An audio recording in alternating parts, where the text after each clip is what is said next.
देखिए राहुल, बहुत से सवाल हैं और बहुत सी चीजें हैं। ये जो भी घटनाक्रम 2 दिन का है हमारा, उसमें बहुत बहुत सी चीजें मतलब जो जहन में आती हैं और आनी चाहिए भी, मेरे आपके लोगों के सबके जहन में आनी चाहिए कि सबसे पहली चीज ये जो आज हुआ, हाथापाई की बात हुई और उसका जो इल्जाम और मतलब आरोप प्रत्यारोप जो लग रहे हैं दोनों तरफ से।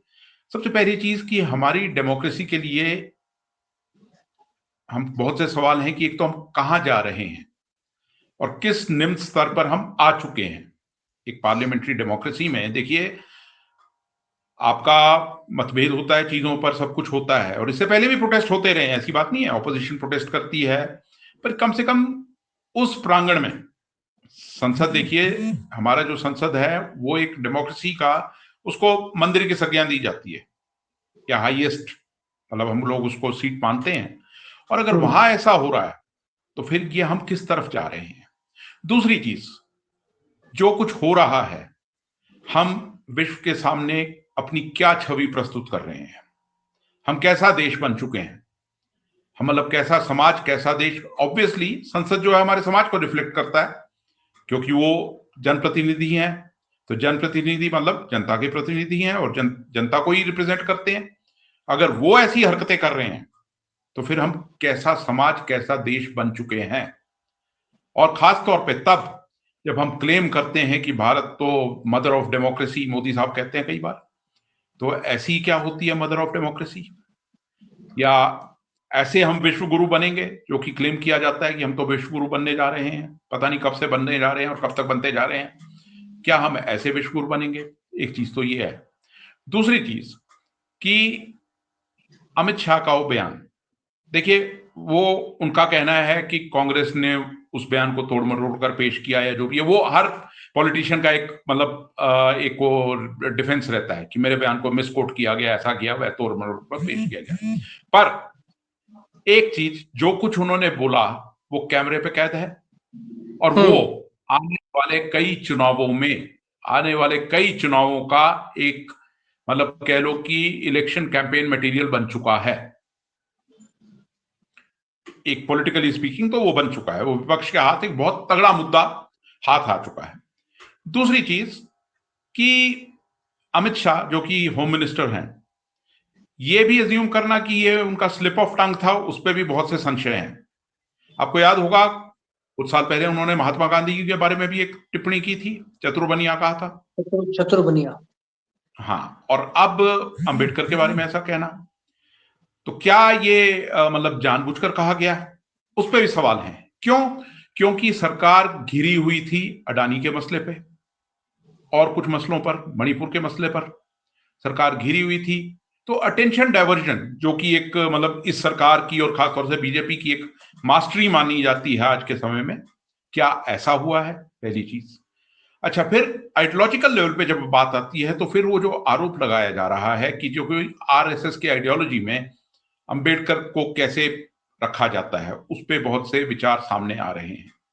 खासतौर पे इसके कि भाई जिस तरीके से आरएसएस मुख्यालय में इतने साल बाद तिरंगा फहराया गया, और ये जो कि भाई आरएसएस के जो मुख्य पत्र है ऑर्गेनाइजर, उसमें जो तिरंगे के बारे में 1947 में छपा, वो चीजें जो हैं, या फिर अंबेडकर को लेकर कई तरह की चीजें हैं, क्योंकि मनुस्मृति, अंबेडकर, ये तमाम चीजें हैं उन चीजों को लेकर।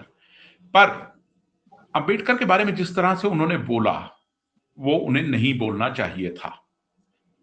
अंबेडकर, देखिए डॉक्टर अंबेडकर जो हैं, जितना आप उन्हें पढ़ें, जितना आप उन्हें समझें, तो समझ आता है कि वो उनका व्यक्तित्व क्या था।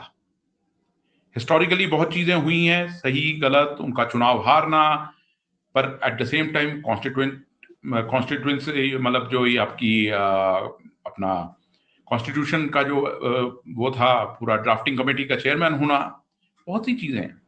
वो मतलब कोई आम हस्ती नहीं थे, और वो कोई ऐसी हस्ती भी नहीं है कि जिनको इस राजनीति, जिस तरह की राजनीति हम देख रहे हैं, उस कीचड़ में उनको उतारा, मतलब उनके नाम को उतारा जाए। वो ऐसी हस्ती नहीं है। पॉलिटिक्स करनी है, बहुत मुद्दे हैं, और सबसे बड़ी चीज ये है ना राहुल, कि हम इन मुद्दों पर हल्ला मच रहा है, इन मुद्दों पर हेडलाइंस बन रही हैं। मुझे आप ये बताइए कि अंबेडकर की जो एक विजन था, फॉर दैट मैटर इवन जो नेहरू का विजन था, और फॉर दैट मैटर इवन मैं इसमें अटल बिहारी वाजपेयी को भी ले लेता हूं साथ में, और बाकी जितने भी प्रधानमंत्री रहे उनका जो विजन रहा है, इस देश को आगे लेकर जाना, इस देश की लड़ाई जो भूखमरी से लड़ाई है, जो अनएम्प्लॉयमेंट से लड़ाई है, जो कम्युनलिज्म से लड़ाई है, जो जातिवाद से लड़ाई है, ये उनका विजन है। क्या इस विजन की तरफ कोई कदम उठता नजर आ रहा है? क्या इस विजन के लिए कोई डिबेट होता नजर आ रहा है? डिबेट किस चीज पर हो रहा है? ऐसी चीजों पर डिबेट हो रहा है और बात हाथापाई तक आ रही है। तो मतलब हम एज ए डेमोक्रेसी कहां जा रहे हैं? बिल्कुल और देखिए, वाजिब सवाल है। और यही सवाल सबसे बड़ा सवाल है इस समय कि हम एज ए डेमोक्रेसी हमको आगे डेवलप करना है। हम तो रिवर्स गियर में जाते नजर आ रहे हैं ना। वो बयान मैंने सुना तो मुझे भी बुरा लगा। अगर आप ये कहेंगे कि अंबेडकर की बात करना एक फैशन है, तो मैं तो कहूंगा एक अच्छी बात है कि हर आदमी की जुबान पे अंबेडकर का नाम होना चाहिए। अंबेडकर के विजन की बात होनी चाहिए, अंबेडकर की सोशल जस्टिस की बात होनी चाहिए। हम आज भी उस चीज को मानते हैं। देखिए, इस देश में अंबेडकर को लेकर बहुत सी भ्रांतियां फैलाई गई हैं। अगर अंबेडकर के विजन को आप सही मायने में ट्रांसलेट नहीं कर सके, तो ये फेलियर तमाम सरकारों का है, चाहे कोई भी सरकार। ये फेलियर उन नेताओं का भी है जो पॉलिटिकल रिजर्वेशन का फायदा उठाकर चुने तो जाते हैं, पर कभी जिस पर्पस के लिए चुने गए हैं उसके लिए कभी काम नहीं किया। तो ये सबसे बड़ी एक चीज है अंबेडकर की। जब हम बात करें तो वो एक चीज है। फिर जब हम राजनीति करते हैं, अंबेडकर पे राजनीति नहीं होनी चाहिए। हिस्टोरिकल कंटेक्स्ट में आप देखिए तो नेहरू को कोस लिया आपने, कितना कोसोगे? और नेहरू को छोटा करके आप बड़े नहीं हो जाओगे। एक चीज आप ये समझिए, नेहरू एक स्टेट्समैन थे, वो हैं। और आज भी मैं खुलकर एक बात कहता हूं, मैं कई बार कह चुका हूं, आज फिर कहता हूं कि ये जितने भी हैं नेहरू को कोसने वाले, XYZ कोई भी हो, ये सारे इकट्ठे हो जाए ना, अपना पूरा दिमाग लगा दें, तब भी डिस्कवरी ऑफ इंडिया का प्रीफेस भी नहीं लिख सकते। बाकी तो बड़ी दूर की बात है। नेहरू विजनरी थे, स्टेट्समैन थे। गलतियां हुई, गलती वही करता है जो काम करता है, सीधी बात है। उन गलतियों को ठीक किया जा सकता है। आप आगे बढ़कर ये क्यों नहीं कहते कि ये गलती हुई थी, हम इसे ठीक करना चाहिए? विपक्ष से आप सहयोग मांगिए, विपक्ष को आप डोमिनेट मत कीजिए इस तरीके से। विपक्ष को आप सहयोग, डेमोक्रेसी है, सब हम सब, आप, मैं, आम आदमी, हर आदमी चाहता है कि हमारा देश आगे बढ़े और इसकी मिसाल दी जाए डेमोक्रेसी के नाम पे पूरी दुनिया में। पर यह तरीका नहीं है। महात्मा गांधी, अंबेडकर जानते हैं। देखिए, मैं आपको बताता हूं, महाड़ का वो सत्याग्रह अंबेडकर का, महात्मा गांधी अंबेडकर के रिश्ते हम जानते हैं। और उसके बाद हम ये भी जानते हैं कि एक दूसरे के लिए कितनी इज्जत सबके मन में रही है। महात्मा गांधी, नेहरू, अंबेडकर, हमने तीनों की बात की। हिस्टोरिकल चीजें हैं, ये फैक्ट्स हैं। आपको इन फैक्ट्स को आप इग्नोर नहीं कर सकते। और आज अगर हम अंबेडकर को किसी भी, मतलब मैं कहूंगा किसी भी हल्की भाषा का इस्तेमाल करके अगर हम रेफर करेंगे अंबेडकर को, तो हमारे लिए उससे शर्मनाक कोई चीज नहीं है। अंबेडकर ना सिर्फ, देखिए, ना सिर्फ वो हमारे यहाँ मतलब कॉन्स्टिट्यूशन ड्राफ्ट किए करने वाली कमेटी के वो प्रेसिडेंट रहे हैं, अध्यक्ष रहे हैं, वो आदमी कितने पढ़े लिखे थे, उनकी विजन क्या थी, और सोशल जस्टिस के नाम पे पूरी दुनिया में उनकी मिसाल दी जाती है। तो ऐसी अगर हम भाषा का इस्तेमाल करते हैं, देखिए होता क्या है कि आज अमित शाह ने कोई चीज बोली, ठीक है ना, वो तो होम मिनिस्टर है, उन्होंने पार्लियामेंट में बोली, नहीं बोलनी चाहिए थी, मेरा व्यक्तिगत तौर पर यह मानना है। उन्होंने कहा मेरे विचारों को तोड़ मरोड़ कर पेश किया गया, हो सकता है इसको भी, मतलब अगर हम इसको भी फॉर अ मिनट अगर हम इसको भी एक्सेप्ट कर लें कि हाँ तोड़ मरोड़ कर पेश किया, पर यह मुद्दा आज सड़कों पर डिस्कस हो रहा है। और ये जो एक भीड़ है, जो अनपढ़ जाहिल लोगों की भीड़ इस समय जो है, वो सिर्फ एक, बस वो जिसको कहते हैं ना, एक ट्रिगर पकड़ती है। और आज वो भी अगर ये अंबेडकर को कोसने लगी है सड़कों पर, या लोगों को भड़काया जा रहा है इस नाम पे अंबेडकर को रेफर करके, तो उससे कितनी शर्मनाक बात है, आप ये समझिए।